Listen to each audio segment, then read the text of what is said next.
Baik, silahkan yang ingin berkomentar atau bertanya. Anda, silahkan. Bismillahirrahmanirrahim. Dari permasalahan tentang akikoh dan kurban, kita telah mendengar bahwa daging akikoh itu dibagikan dalam keadaan matang, sedangkan daging kurban itu dibagikan dalam keadaan mentah. Mengapa demikian? Terus yang kedua, bicara soal akikoh, sebenarnya apa sih makna akikoh itu sendiri dan tujuannya itu untuk apa dan sebagai apa? Mungkin itu aja. Terima kasih. Ya. Daging korban, ada akikah.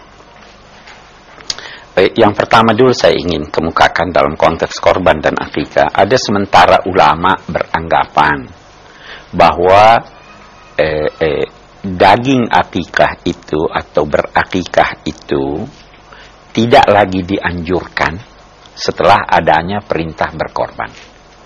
Tapi ada juga yang mayoritas berkata akikah itu dalam konteks memperoleh anak, sedangkan korban itu dalam konteks hari lebaran haji, ya kan?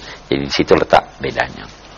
Karena dalam konteks lebaran haji itu yang terjadi adalah meneladani Nabi Ibrahim yang menyembelih anaknya.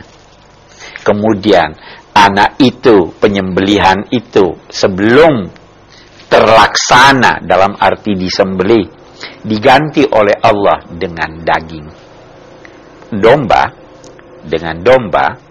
maka intinya pada korban itu adalah penyembelihan itu sendiri. Ya kan? Sedangkan inti karena itu harus ada penyembelihan, kemudian dagingnya tidak dimasak, dibagikan kepada orang lain.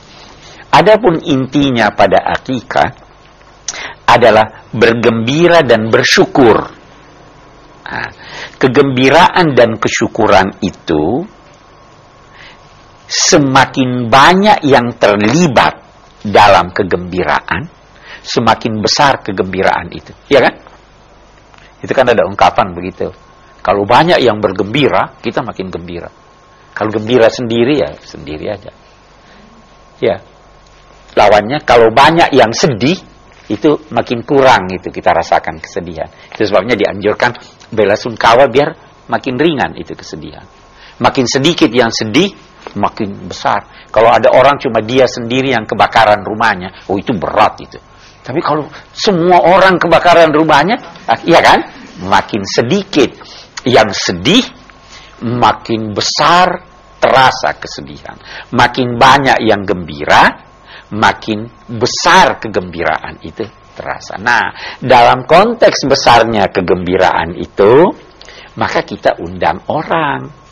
Maka kita memberi orang makanan itu dalam bentuk makan bersama atau kita kirim makanan itu. Karena konteks akikah adalah kesyukuran.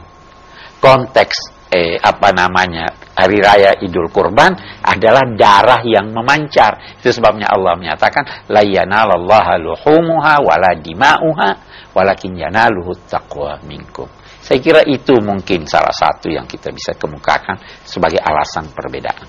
Baik, siapa lagi? Ibu, silahkan. Ustaz, saya mau bertanya, kenapa akikah seorang anak laki-laki harus 2, sedangkan anak perempuan hanya 1? Terus sampai batas kapankah anak diharuskan akikah, mulai umur berapa sampai umur berapa? Pada umumnya kami punya anak dalam keadaan masih susah. Tolong jelaskan. Dan akikah itu dimakan oleh siapa saja, keluarganya boleh makan atau tidak? Waduh, ibu karena perempuan tanyanya, ya kenapa laki-laki harus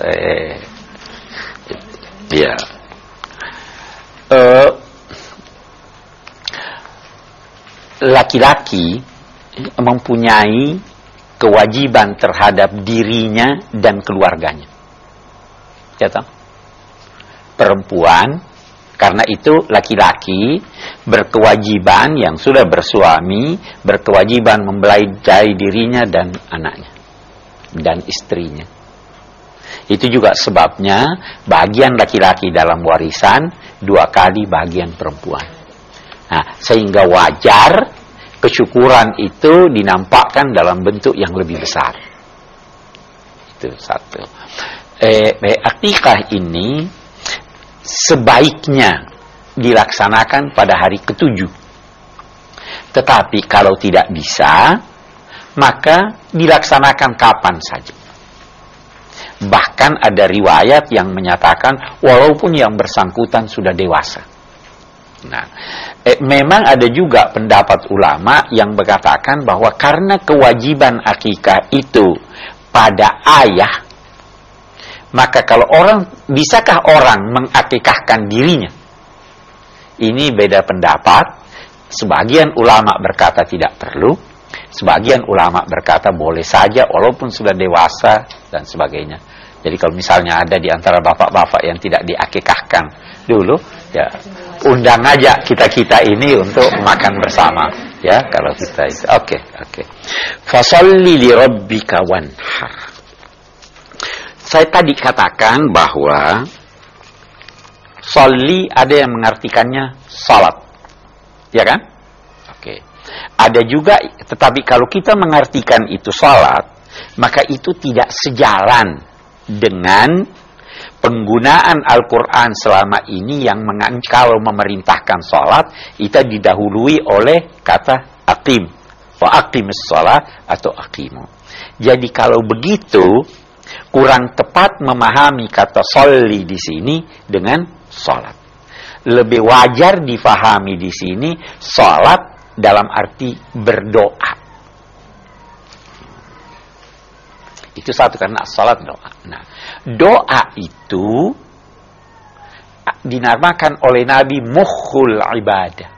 Inti dari ibadah itu adalah doa. Intinya ibadah adalah doa. Nah, saya kembali kepada pertanyaan. Ibadah itu bisa bermacam-macam. Bahagian dari ibadah itu adalah syukur. Tetapi sebenarnya ibadah itu syukur plus. Ya kan? Jadi kalau dia hanya katakan bersyukurlah, bisa-bisa cuma syukur, dia tidak sabar. Ini diperintahkan beribadahlah kepada Tuhan. Salah satunya berdoalah kepada Tuhanmu agar anugerahnya ini berlanjut, dan itu manifestasi daripada kesyukuran kepada Allah Subhanahu wa taala. Jadi sebenarnya fasholli kita artikan beribadah itu jauh lebih dalam daripada bersyukur. Jauh lebih luas daripada bersyukur. Seakan-akan Allah berkata, ini sudah banyak anugerah, syukuri, dan lebih daripada syukuri, laksanakan semua tuntunan ibadah. Jadi dia menjadi lebih luas. Oke, itu. Ada hal yang menarik lagi di sini. Fasholli li rabbika. Fa itu digunakan dalam bahasa Al-Quran untuk suatu kegiatan yang berhubungan langsung dengan sebelumnya. Tidak ada jarak yang lama antara ini dan itu. Saya beri contoh. Kalau saya berkata, Ja'a Ahmad wa Muhammad. Ja'a Ahmad fa Muhammad. Ja'a Ahmad thumma Muhammad. Ada 3 kata nih. Waw, fa, thumma. Ja'a Ahmad wa Muhammad. Datang 2 orang ini tanpa saya ketahui siapa yang lebih dulu datang. Ja'a Ahmad fa Muhammad, datang Ahmad, tidak lama kemudian datang Muhammad. Ja'a Ahmad summa Muhammad, datang Ahmad kemudian dalam waktu lama datang Muhammad. Di sini fasholli, segera. Begitu kamu dapat nikmat, begitu kamu dapat anugerah, segera salat, segera berdoa kepada Allah. Segera bersyukur kepadanya. Segera taat kepadanya. Jangan tunda-tunda. Itu yang ingin dinyatakan pada kata fasholli li rabbika wanhar. Kita lihat wanhar. Fasholli li rabbika wanhar. Saya sudah katakan bahwa ada yang mengartikan wanhar dengan, kita lihat dulu asal arti an-nahr itu. An-nahr itu dada. Perempuan yang pakai kalung, itu tempat kalungnya itu dinamai nahr. Idun Nahr, hari raya korban, karena binatang disembelih waktu itu. Karena itu juga an-nahr diartikan leher atau di atas dada. Intihar, bunuh diri, karena orang mencekik dirinya kah itu segalanya. Oke. Yang mengartikan sholli dalam arti kata salat, dia artikan wanhar, letakkanlah tanganmu di atas dadamu.